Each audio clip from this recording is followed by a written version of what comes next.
Here we've got a Volvo XC90 in for a pin to drive immobiliser. Let's show you how it all works. So this one we can actually start the vehicle.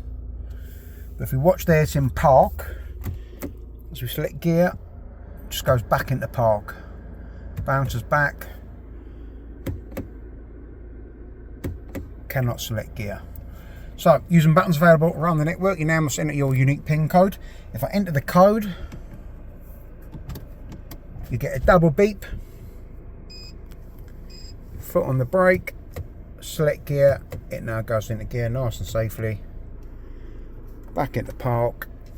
As soon as you switch it off, it automatically rearms. So switch the vehicle off, 5 seconds, fully protected again. So to start the vehicle, we cannot select gear. Interested in getting your vehicle secured? Give us a call, Tony Lit Car Security, 0333 012 9028.